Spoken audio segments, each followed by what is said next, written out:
সত্যজিৎ রায়ের জন্ম শতবর্ষে আমাদের প্রচেষ্টা এন্টারটেনমেন্টের পক্ষ থেকে ওনাকে সম্মান জানিয়ে আমাদের নিবেদন এবারের গল্প ওয়ালাতে ওনার লেখা গল্প অনাথ বাবুর ভয়। গল্প পাঠে আবহ এবং সম্পাদনায় অক্ষয় কুমার সেন। শুনে নিন অনাথ বাবুর ভয়।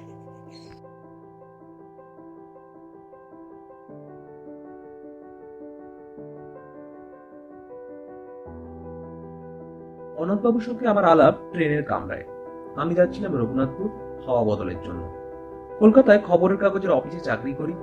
গত কমাস ধরে কাজের চাপে দম বন্ধ হওয়ার উপক্রম হয়েছিল। তাছাড়া আমার লেখার শখ, দু একটা গল্পের প্লটও মাথায় ঘুরছিল। কিন্তু এত কাজের মধ্যে কি আর লেখার ফুরসত জোটে? তাই আর ৭-৫ না ভেবে ১০ দিনের পাওনা ছুটি আর দিস্তেখানে কাগজ নিয়ে বেরিয়ে পড়লাম। এত জায়গা থাকতে রঘুনাথপুর কেন? তারও অবশ্যই একটা কারণ আছে। ওখানে বিনা খরচা একটা থাকার ব্যবস্থা জুটে গেছে। আমার কলেজের সহপাঠী বীরেন বিশ্বাসের পৈতৃক বাড়ি ওখানে রয়েছে। কফি হাউসে বসে ছুটিতে কোথায় যাওয়া যায় এই আলোচনা প্রসঙ্গে বীরেন খুব খুশি হয়ে ওর বাড়িটা অফার করে বলল, আমিও যেতুম, কিন্তু আমার এদিকে যা ঝামেলা বুঝতেই তো পারছিস। তবে তোর কোনো অসুবিধা হবে না, আমাদের ৫০ বছরের পুরনো চাকর ভরদ্বাজ রয়েছে ও বাড়িতে, ওই তোর দেখাশোনা করবে, তুই চলে যা।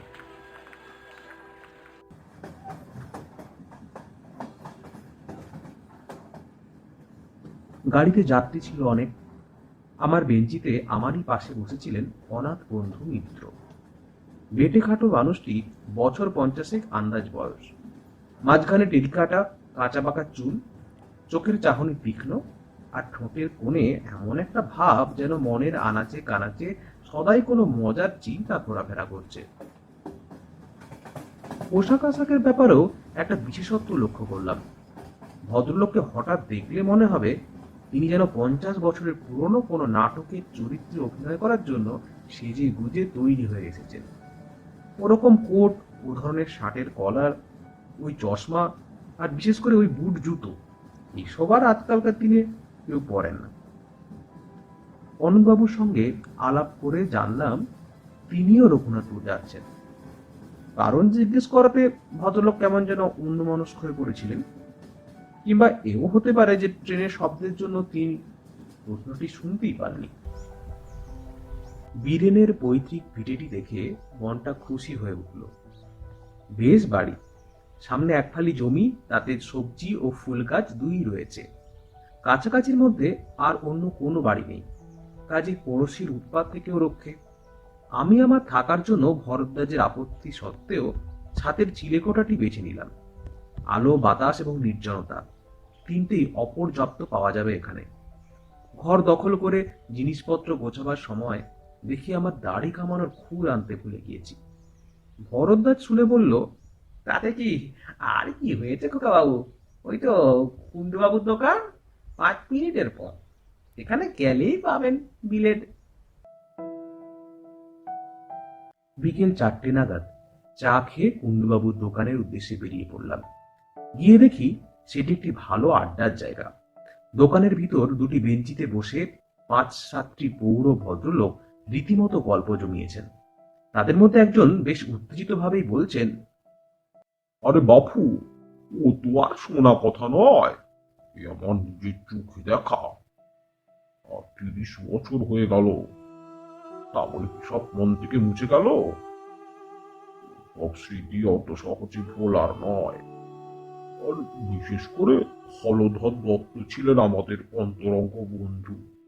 তার মৃত্যুর জন্য আমি যে কিছু অংশে দায়ী, আহ, সে বিশ্বাস আমার আজও যায়নি। আমি এক প্যাকেট সেভেন ক্লক কিনে আরো দু একটা অবান্তর জিনিসের খোঁজ করতে লাগলাম। ভদ্রলোক বলে চললেন, ভেবে দেখুন, আমারই বন্ধু আমারই সঙ্গে মাত্র ১০ টাকা বাজি ধরে রাত কাটাতে গেল ওই উত্তর পশ্চিমের ঘরটাতে। পরদিন ফেরে না। শেষটায় আমি, জিতেন বক্সি, হরিচরণ শাহ আর আরো ৩-৪ জনকে ছিল ঠিক মনে নেই, গেলুম। হালদার বাড়িতে হলধরের খোঁজ করতে। গিয়ে দেখি ও ঘরের মেঝেতে 7 পা ছড়িয়ে মোড়া কাঠ হয়ে আছে। তার চোখের চাওয়া দৃষ্টি কড়িকাঠের দিকে। সেই দৃষ্টিতে ভয়ের যা নমুনা দেখলাম, তাতে ভূত ছাড়া আর কি ভাববো বলুন। গায়ে কোনো ক্ষত চিহ্ন নেই, বাঘের আঁচড় নেই, সাপের ছোবল নেই, কিচ্ছু নেই। আপনারাই বলুন এখন কি বলবেন। আরো মিনিট পাঁচেক দোকানে থেকে আলোচনার বিষয়টি সম্পর্কে মোটামুটি একটা ধারণা হলো। ব্যাপারটা এই, রঘুনাথপুরের দক্ষিণ প্রান্তে হালদার বাড়ি বলে একটি 200 বছরের পুরনো ভগ্নপ্রায় জমিদার বাড়ি রয়েছে। সেই বাড়িতে বিশেষ করে তার দোতলায় উত্তর ও পশ্চিম কোণের একটি ঘরে নাকি অনেক কালের পুরনো একটি ভূতের আনাগোনা আছে। অবশ্য সেই 30 বছর আগে ভবতোষ মজুমদারের বন্ধু হলধর দত্তের মৃত্যুর পর আজ অব্দি নাকি সেই বাড়িতে আর কেউ রাত কাটাতে যায়নি।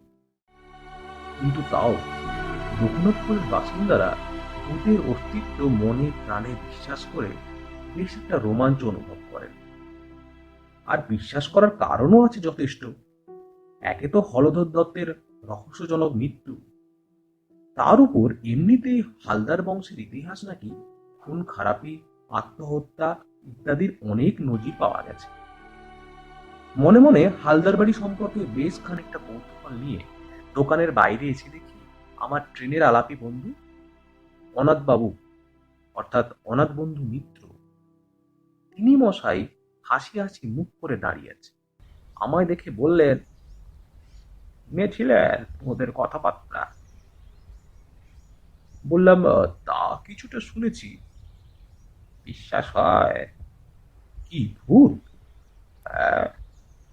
ব্যাপার কি জানেন, ভূতের বাড়ির কথা তো অনেকই শুনলাম, কিন্তু সেসব বাড়িতে থেকে নিজের চোখে ভূত দেখেছেন এমন লোক তো কই আজ অব্দি একটাও মিট করলাম না। তাই ঠিক। অনাথবাবু একটু হেসে বললেন, "আহ, আহ, একবার দেখে আসবেন নাকি?" কি? বাড়িটা দেখে আসবো মানে? বাইরে থেকে আর কি, বেশি দূর তো নয়, বড় জোর মাইল খানেক। এই রাস্তা দিয়ে সোজা গিয়ে জোড়াশিপের মন্দির ছাড়িয়ে ডান হাতি রাস্তায় গিয়ে ফোয়াটা পথ। ভদ্রলোককে বেশ ইন্টারেস্টিং লাগছিল।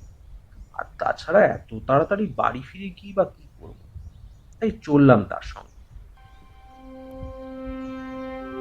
হালদারদের বাড়িটা দূর থেকে দেখা যায় না, কারণ বাড়ির চারপাশে বড় বড় গাছের জঙ্গল। তবে বাড়ির গেটের মাথাটি দেখা যেতে থাকে পৌঁছানোর প্রায় 10 মিনিট আগে থেকেই। বিরাট ফটক, মাথার উপর ভগ্নপ্রায় নহবতখানা। ফটকের ভিতর দিয়ে বেশ খানিক দূর রাস্তা গিয়ে তবে সদর দালান। 2-3টে মূর্তি আর ফোয়ারার ভগ্নগ্লাসেস দেখে বুঝলাম যে বাড়িটা ফটকের মাঝখানে এই জায়গাটায় আগে বাগান ছিল। বাড়িটি অদ্ভুত, কারুকার্যের কোনো বাহার নেই তার কোনো জায়গায়, কেমন যেন একটা বেঢপ চৌকো চৌকো ভাব। বিকেলের পরন্ত রোদ এসে পড়েছে তার শ্যাওলাবৃত দেওয়ালে। মিনিট খানেক চেয়ে থাকার পর অনাথবাবু বললেন, আমি যতদূর জানি রোদ থাকতে ভূত বেরোয় না। তারপর আমার দিকে চেয়ে চোখ টিপে বললেন, একবার চট করে সেই ঘরটা দেখিয়ে দেবো না? সেই উত্তর পশ্চিমের ঘর, যে ঘরে আহ, যে ঘরে হলধর দত্তের মৃত্যু হয়েছিল। ভদ্রলোকের তো এসব ব্যাপার দেখছি একটু বাড়াবাড়ি রকমের আগ্রহ। অনাথবাবু বোধহয় আমার মনের ভাবটা আঁচ করতে পেরেই বললেন, ও, আশ্চর্য লাগছে না? আসলে কি জানেন, আপনাকে বলতে দ্বিধা নাই। আমার রঘুনাথপুরে আসার একমাত্র কারণ হলো এই বাড়িটা। বটে? আগে হ্যাঁ, ওটা যে ভূতের বাড়ি, আমি কলকাতায় থাকতেই সেই খবরটা পেয়ে ওই ভূতটিকে দেখবো বলে এখানে এসেছি। আপনি সেদিন ট্রেনে আমার আসার কারণটা জানতে চাইলেন, আমি উত্তর না দিয়ে অভদ্রতা করলাম বটে, কিন্তু মনে মনে স্থির করেছিলাম যে উপযুক্ত সময় এলে, অর্থাৎ আপনি কিরকম লোক সেটা একটু জেনে নিয়ে তারপর আসলে এই কারণটা নিজে থেকেই বলতাম। কিন্তু তাই বলে ভূতের পেছনে ধাওয়া করে একেবারে কলকাতা ছেড়ে? আরে বলছি বলছি, ব্যস্ত হবেন না। আমার কাজটা সম্বন্ধেই তো বলা হয়নি আপনাকে এখনো। আসলে আমি ভূত সম্পর্কে একজন বিশেষজ্ঞ। আজ 25 বছর ধরে এই ব্যাপার নিয়ে বিস্তর রিসার্চ করছি। শুধু ভূত কেন, ভূত, প্রেত, পিশাচ, ডাকিনী, যোগী, ভ্যাম্পায়ার, ওয়্যারউলফ, ভুডুইজম ইত্যাদি যা কিছু আছে তার সম্বন্ধে বইয়ে যা লেখে তার প্রায় সবই পড়ে ফেলেছি। ছাত্র ভাষা শিখতে হয়েছে মশাই এইসব পড়ার জন্য। পরলোক তত্ত্ব নিয়ে লন্ডনের প্রফেসর নটনের সাথে আজ 3 বছর ধরে চিঠি লেখালেখি করছি। আমার লেখা প্রবন্ধ বিলেতের সব নাম করা কাগজে বেরিয়েছে। আপনার কাছে বড়াই করে কি লাভ? তবে এটুকু বলতে পারি, এ দেশে এ ব্যাপারে আমার চেয়ে বেশি জ্ঞানী লোক বোধহয় আর নাই। ভদ্রলোকের কথা শুনে তিনি যে মিথ্যে বলছেন তা মনে হলো না, বরং তার সম্বন্ধে খুব সহজেই একটা বিশ্বাস এবং শ্রদ্ধার ভাব জেগে উঠল। অনাথবাবু একটুক্ষণ চুপ থেকে আবার বললেন, ভারতবর্ষের অন্তত 300 ভূতের বাড়িতে আমি রাত কাটিয়েছি। বলেন কি? আহ, আর যেসব বাড়ি কিরকম কিরকম জায়গায় জানেন, এই ধরুন জব্বলপুর, কার্শিয়াং, চেরাপুঞ্জি, কাঁথি, কাটোয়া, যোধপুর, আজিমগঞ্জ, হাজারিবাগ, সিউড়ি, বারাসত আর কত যাই। 56টা ডাক বাংলো আর কম করে 30টা নীলকুঠিতে আমি রাত্রি যাপন করেছি। এছাড়া কলকাতা এবং তার কাছাকাছি আরো অন্তত 50খানা বাড়ি তো আছে। কিন্তু অনাথবাবু হঠাৎ থেমে গেল। তারপর ধীরে ধীরে মাথা নেড়ে বললেন, ভূত আমায় ফাঁকি দিয়েছে। হয়তো ভূতকে যারা চায় না ভূত তাদের কাছে আসে। আমি বারবার হতাশ হয়েছি। মাদ্রাজে ত্রিচিনপল্লীতে 150 বছরের পুরনো একটি সাহেবদের পরিত্যক্ত ক্লাব বাড়িতে ভূত একবার কাছাকাছি এসেছিল। কিরকম জানেন, অন্ধকার ঘর, এক ফোঁটা বাতাস নেই। যতবারই মোমবাতি ধরাবো বলে দেশলাই জ্বালাচ্ছি, ততবারই কে যেন ফুঁটি নিভিয়ে দিচ্ছে। শেষটায় 13টা কাঠি নষ্ট করার পর বাতি জ্বললো এবং আলোর সঙ্গে সঙ্গে ভূত বাবাজি সেই যে গেলেন, আর এলেন না। একবার কলকাতার জামাপুকুরে এক হানাবাড়িতে একটা ইন্টারেস্টিং অভিজ্ঞতা হয়েছিল। আমার মাথায় তো এত চুল লেগছেন, অথচ এই বাড়ির একটা অন্ধকার ঘরে ভূতের অপেক্ষায় বসে থাকতে থাকতে মাঝ রাত্রি নাগাদ হঠাৎ ব্রহ্মতারের কাছটা একটা মশার কামড় খেলাম। কি ব্যাপার? অন্ধকারে ভয়ে ভয়ে মাথায় হাত দিয়ে দেখি একটি চুল নাই। একেবারে মসৃণ মাথা জোড়া ডাক। এ কি আমারই মাথা, না অন্য কারোর মাথায় হাত দিয়েছি নিজের পাতা মনে করে? সেটাই বুঝলুম না। কিন্তু মশার কামড়টা তো আমি খেলাম। 10টা জেলে আয়নায় দেখি টাকের কোনো চিহ্ন মাত্র নাই। আমার যে চুল, সেই চুলই আছে আমার মাথায়। ব্যাস, এই দুটি ছাড়া আরো কোনো ভুতুড়ে অভিজ্ঞতা এত চেষ্টা সত্ত্বেও আমার হয়নি। তাই ভূত দেখার আশা একদম ছেড়েই দিয়েছিলাম। এমন সময় একটা পুরানো বাঁধানো প্রবাসীতে লোকনাথপুরের এই বাড়িটার একটা উল্লেখ পেলাম।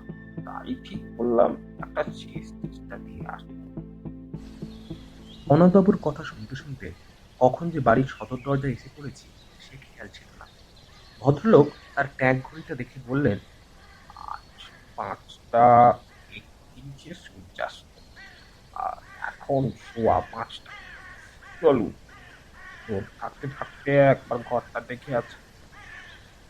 ভূতের নেশাটা বোধহয় সংক্রামক, কারণ আমি অনাথবাবুর প্রস্তাবে কোনো আপত্তি করলাম না। বরঞ্চ বাড়ির ভিতরটা আর বিশেষ করে দোতলার ওই ঘরটা দেখার জন্য বেশ একটা আগ্রহ হচ্ছিল। সদর দরজা দিয়ে ঢুকে দেখি বিরাট উঠোন ও নাট মন্দির। 100-150 বছরের কত উৎসব, কত অনুষ্ঠান, কত পুজো পার্বণ, যাত্রা, কথকতা এইখানে হয়েছে, তার কোনো চিহ্ন আজ নেই। উঠোনের 3 দিকে বারান্দা। আমাদের ডাইনে বারান্দার যে অংশ, তাতে একটি ভাঙা পালকি পড়ে আছে, এবং পালকিটি ছাড়িয়ে হাত 10 গিয়েই দোতলায় যাওয়ার সিঁড়ি। সিঁড়িটি এমনই, অন্ধকারে যে উঠবার সময় অনাথবাবুকে তার কোটের পকেট থেকে একটি টর্চ বার করে জ্বালাতে হলো। প্রায় অদৃশ্য মাকড়সার জালের গুহ ভেদ করে কোনো রকমে দোতলায় পৌঁছানো গেল। মনে মনে বললাম, এই বাড়িতে ভূত থাকা অস্বাভাবিক নয়। দোতলার বারান্দায় দাঁড়িয়ে হিসাব করে দেখলাম, বাঁ দিক দিয়ে সোজা চলে গেলে ওই যে ঘর, ওটাই হলো উত্তর পশ্চিমের ঘর। অনন্তবাবু বললেন, সময় নষ্ট করে লাভ নেই, চলুন এগোন। এখানে বলে রাখি, বারান্দায় কেবল একটা জিনিস ছিল, সেটি একটি ঘড়ি, যাকে বলে গ্র্যান্ডফাদার ক্লক। কিন্তু তার অবস্থা খুবই শোচনীয়। কাঁচ নেই, বড় কাঁটাটে উধাও। পেন্ডুলামটি ভেঙে কাঠ হয়ে পড়ে আছে। উত্তর পশ্চিমের ঘরের দরজাটি ভেজানো ছিল। অনন্তবাবু যখন তার ডান হাতের তর্জন দিয়ে সন্তর্পণে ঠেলে দরজাটি খুলছিলেন, তখন বিনা কারণেই আমার গাটা ছমছম করছিল। কিন্তু ঘরের ভিতরে ঢুকে অস্বাভাবিক কিছু লক্ষ্য করলাম না। দেখে মনে হয় এককালে বৈঠকখানা ছিল। ঘরের মাঝখানে একটা বিরাট টেবিল, তার কেবল পায়াচারখানি রয়েছে, উপরে তক্তাটা নেই। টেবিলের পাশে জানালার দিকে একটি আরাম কেদারা। অবশ্যই এখন আর সেটি আরামদায়ক হবে কিনা সন্দেহ, কারণ তার একটি হাতল ও বসবার জায়গায় বেতের খানিকটা অংশ লোপ পেয়েছে। উপরের দিকে চেয়ে দেখি ছাদ থেকে ঝুলছে একটি টানা পাখার ভগ্নাংশ, অর্থাৎ তার দড়ি নেই, কাঠের ডান্ডাটা ভাঙা এবং ঝালরের অর্ধেক ছেঁড়া। এছাড়া ঘরে আছে একটি খাঁচ কাটা বন্দুক রাখার তাক, একটি নালবিহীন গড়গড়া, আর দুখানা সাধারণ হাতল ভাঙার চেয়ার। অনাথবাবু কিছুক্ষণ একবারে স্তব্ধ হয়ে রইলেন। মনে হলো খুব মনোযোগ দিয়ে কিছু একটা অনুভব করার চেষ্টা করছে। প্রায় মিনিট খানেক পরে বললেন, একটা গন্ধ পাচ্ছেন? কি গন্ধ? পাকড়াজি ধূপ, মাছের তেল আর মরা পোড়ার গন্ধ মেশানো একটা গন্ধ। আমি বার দুয়েক বেশ জোরে জোরে নিঃশ্বাস টানলাম। অনেক দিনের বন্ধ ঘর খুললে একটা যে ভাবসা গন্ধ পাওয়া যায়, সেই গন্ধ ছাড়া আর কোনো গন্ধই পেলাম না। তাই বললাম, কই ঠিক বুঝতে পারছি না তো। অনন্তবাবু আরো একটুক্ষণ চুপ করে থেকে হঠাৎ বাঁ হাতের তেলোতে ডান হাত দিয়ে একটা ঘুষি মেরে বললেন, "হুম, বহুত আচ্ছা, এ গন্ধ আমার চেনা। এই বাড়িতে ভূত অবশ্যম্ভাবী। তবে বাবাজি দেখা দেবেন কিনা দেবেন না, সেটা সেটা কাল রাত্রের আগে বোঝা যাবে না। চলুন।" অনন্তবাবু স্থির করে ফেললেন যে পরদিনই তাকে এ ঘরে রাত্রিবাস করতে হবে। ফেরার পথে বললেন, আজ থাকুন না, কারণ কাল অমাবস্যা, এদের পক্ষে সবচেয়ে প্রশস্ত তিথি। তাছাড়া দু একটা জিনিস সঙ্গে রাখা দরকার, যেগুলো বাড়িতেই রয়ে গেছে, কাল নিয়ে আসবো। আজ সার্ভেটা করে গেলাম আর কি। ভদ্রলোক আমার বাড়ি অব্দি পৌঁছে দিয়ে বিদায় নেবার সময় গলাটা একটু নামিয়ে বললেন, আর প্ল্যানের কথা বলবেন না যেন। এদের কথাবার্তা শুনলাম আজকে, যা ভয় আর যা প্রেজুডিস এদের, জানলে পরে হয়তো বাধা টাধা দিয়ে আমার প্ল্যানটা ভেস্তে দেবে। আর হ্যাঁ, আরেকটা কথা, আপনাকে আবার সঙ্গে যেতে বলবেন না বলে কিছু মনে করবেন না। এইসব ব্যাপার বুঝবেন কিনা, একা না হলে ঠিক সই হয় না। পরদিন দুপুরে কাগজ কলম নিয়ে বসলেও লেখা খুব বেশি এগোলো না। মন পড়ে রয়েছে হালদার বাড়ির ওই উত্তর পশ্চিমের ঘরটায়। আর রাত্রে অনন্তবাবুর কি অভিজ্ঞতা হবে সেই নিয়ে একটা অশান্তি আর উদ্বেগ রয়েছে মনের মধ্যে। বিকেলে অনন্তবাবুকে হালদার বাড়ির ফটক অব্দি পৌঁছে দিলাম। ভদ্রলোকের গায়ে আজ একটা কালো গলাবন্ধ কোট, কাঁধে জলের ফ্লাক্স আর হাতে সেই কালকে 3 ছেলের টর্চ। ফটক দিয়ে ঢুকবার আগে কোটের দু পকেটে দু হাত ঢুকিয়ে দুটো বোতল বার করে আবার দেখিয়ে বললেন, এই দেখুন, এটিতে রয়েছে আমার নিজের ফর্মুলায় তৈরি তেল। শরীরের অনাবৃত অংশে মেখে নিলে আর মশা কামড়াবে না। আর এই দ্বিতীয়টি হলো কার্বলিক অ্যাসিড। ঘরের আশেপাশে ছড়িয়ে দিলে সাপের উৎপাত থেকে নিশ্চিত।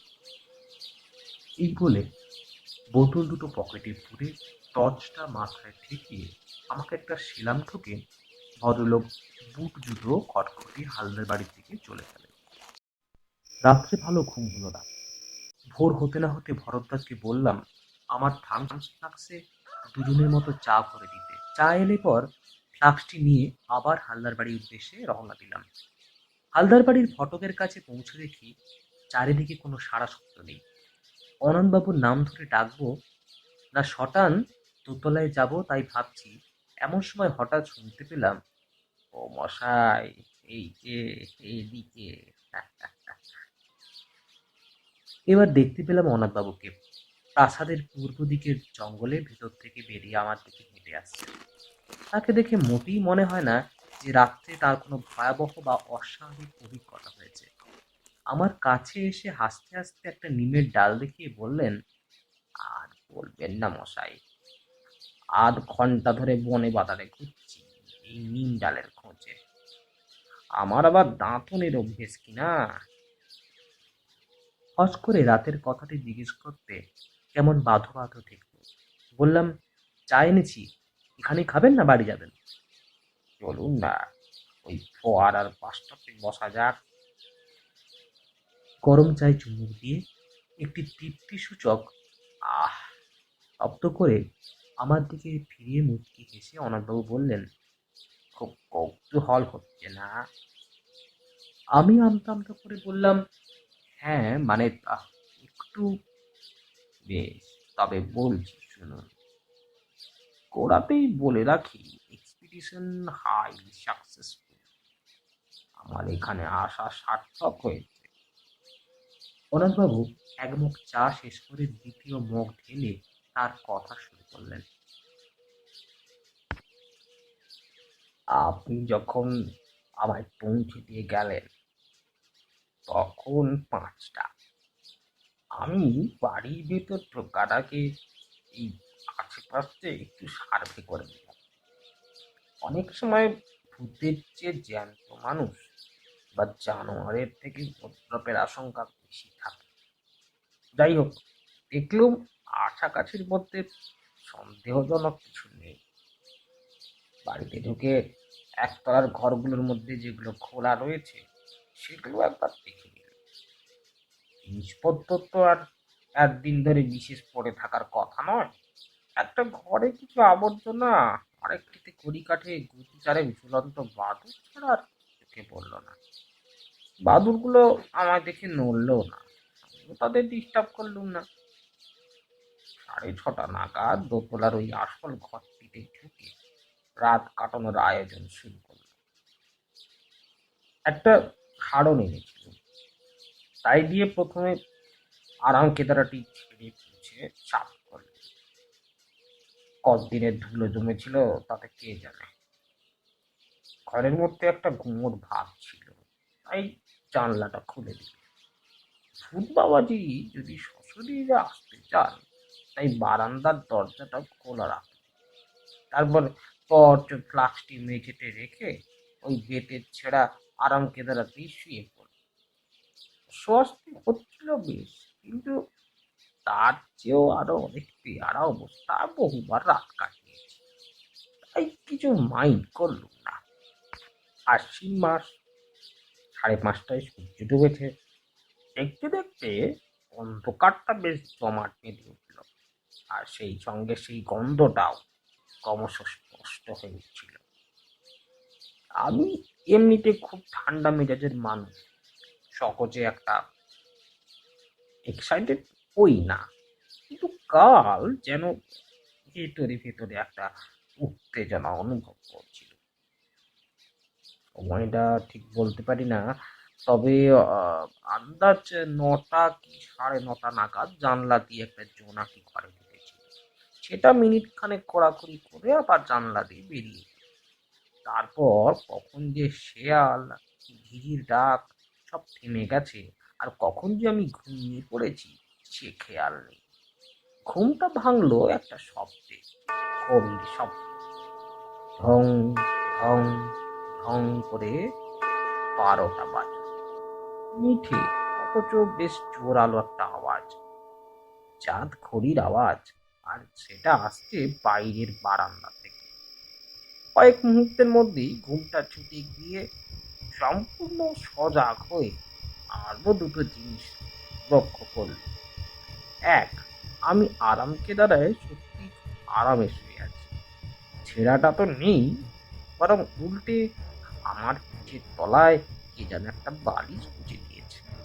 আর দুই, আমার মাথার উপর একটি চমৎকার ঝালর সমেত আস্ত নূতন টানা পাখা, তা থেকে একটা নূতন দড়ি দেওয়ালের ফুটো দিয়ে জানলায় ঢুকাচ্ছে। বরং কে জানি সে দড়ি টান দিয়ে পাখাটি ঢুকিয়ে আবার চমৎকার বাতাস করছে। আমি অবাক হয়ে সব দেখছি আর উপভোগই করছি।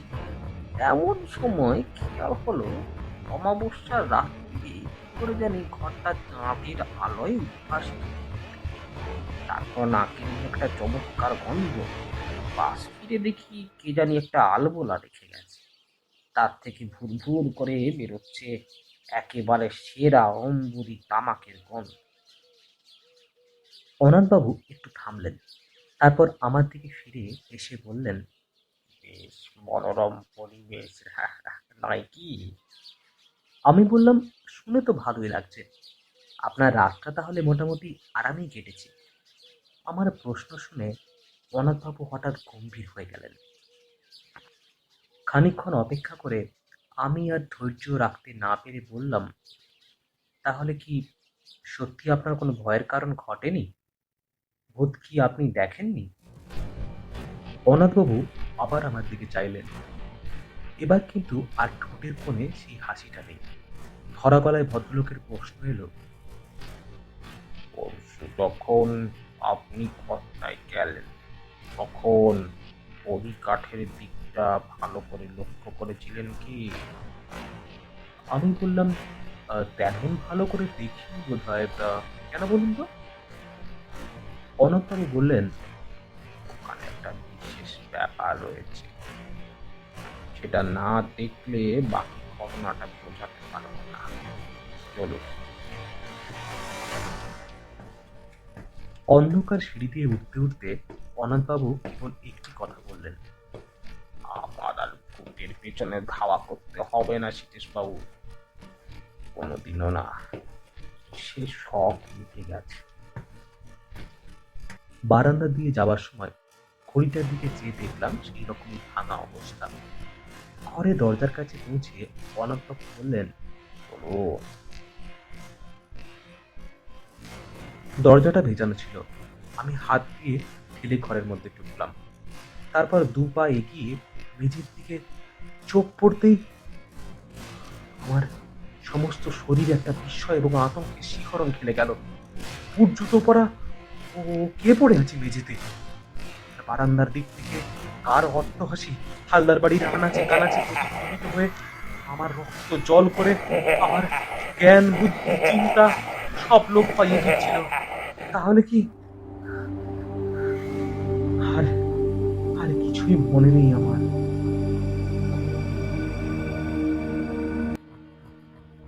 যখন জ্ঞান হলো, দেখি ভরদ্বাজ আমার খাটের পায়ের দিকে দাঁড়িয়ে আছে, আর আমার হাত পাখা দিয়ে বাতাস করছেন অবধূত সুন্দর। আমার চোখ খুলতে দেখে অবধূতবাবু বললেন, ভাগ্যিস সিধুচরণ আপনাকে দেখেছে বাড়িতে ছুটতে, নইলে যে কি হতো আপনার জানে না। ওখানে গিয়েছিলেন কোন আক্কেলে? আমি বললুম, অনাথ বাবুজি রাত্রে। অবধূতবাবু বাধা দিয়ে বললেন, অনাথ বাবু, কাল যে কত করে বললুম, সেসব বোধ হয় কিছুই বিশ্বাস করেনি ভদ্রলোক।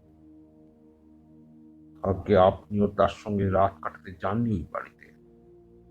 দেখলেন তো ওর অবস্থা। অলঘরে যা হয়েছিল এরও ঠিক তাই, মরে একবারে কাঠ, আর চোখ ঠিক একইভাবে যাওয়া, সেই দৃষ্টি কলিকাঠের দিকে।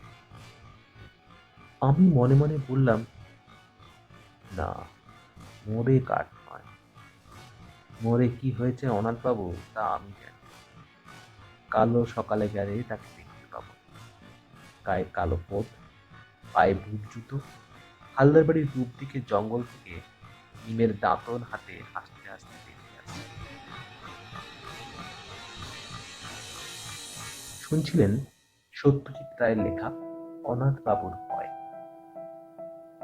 গল্প পাঠে আমি অক্ষয় কুমার সেন।